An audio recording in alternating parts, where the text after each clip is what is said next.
আসুন একটি গল্প বলি। একটি দেশ ছিল।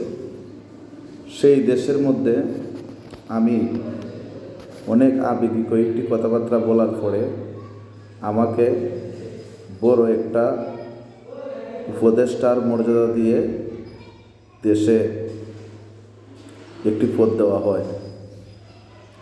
এমত অবস্থায় আমার আর বেশি দিন নাই, আমি নির্বাচন দিয়ে চলে যাব।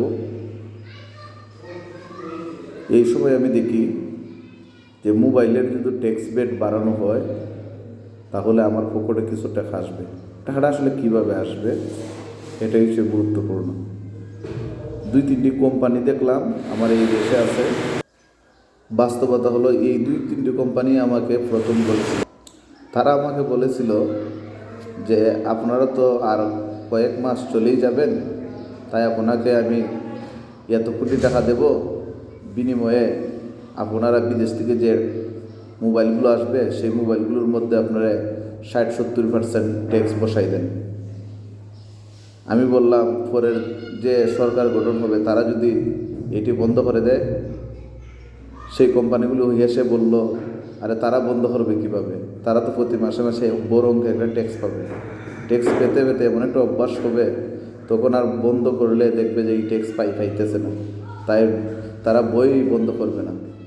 কিন্তু আপনি যদি এখন চালু করেন, আপনি মাত্র 2 মাস আছেন, আপনি তারা নির্বাচন করবেন না, তাই আপনার কোনো টেনশন নাই, আপনাকে আমরা এত কোটি টাকা দেবো। দেখলাম আমার ভিতরের লোভ লালসায় কাজ করতেছে। আমি তো যখন বলছিলাম আমি সৎ থাকবো, তখন তো 1 কোটি 1.5 কোটি 2 কোটি টাকার একটা চিন্তা ভাবনা ছিল, কিন্তু এখন থেকে হাজার হাজার কোটি টাকার খেলা। এটি কীভাবে আমি লোভ সামলাবো? আর আমি তো আর নির্বাচন করব না।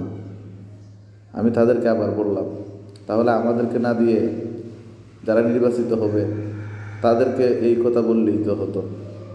কোম্পানিগুলো হেসে বলল আপনাকে যদি আমরা এত কোটি টাকা দিই, আপনি তো 2 মাসের চিন্তা করে এই টাকাগুলো নিয়ে নেবেন, তারা তো 5 বছরের চিন্তা করবে। এই জন্য তারা আমাদের কাছ থেকে 100 কোটি টাকা দাবি করবে, আর আপনাকে দিয়ে করাইলে আমাদের কিছু কম লাগবে টাকা। আমি বললাম বিদেশি কোম্পানিগুলোর কাছ থেকে 57% ট্যাক্স নিলে আপনাদের লাভ কী?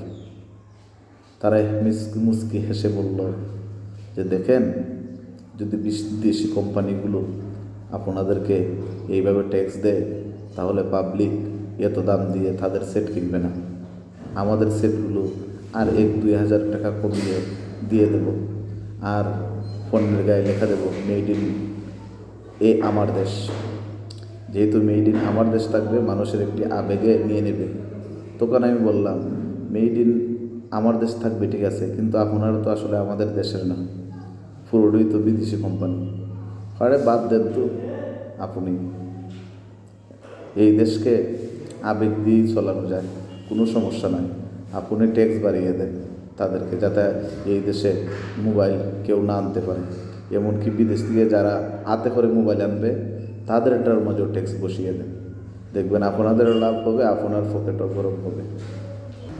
কী আর করার, তখনই আমার লোভে এমনভাবে কাজ করলো, ভাবলাম কানাডায় একটি বাড়ি আমার দরকার।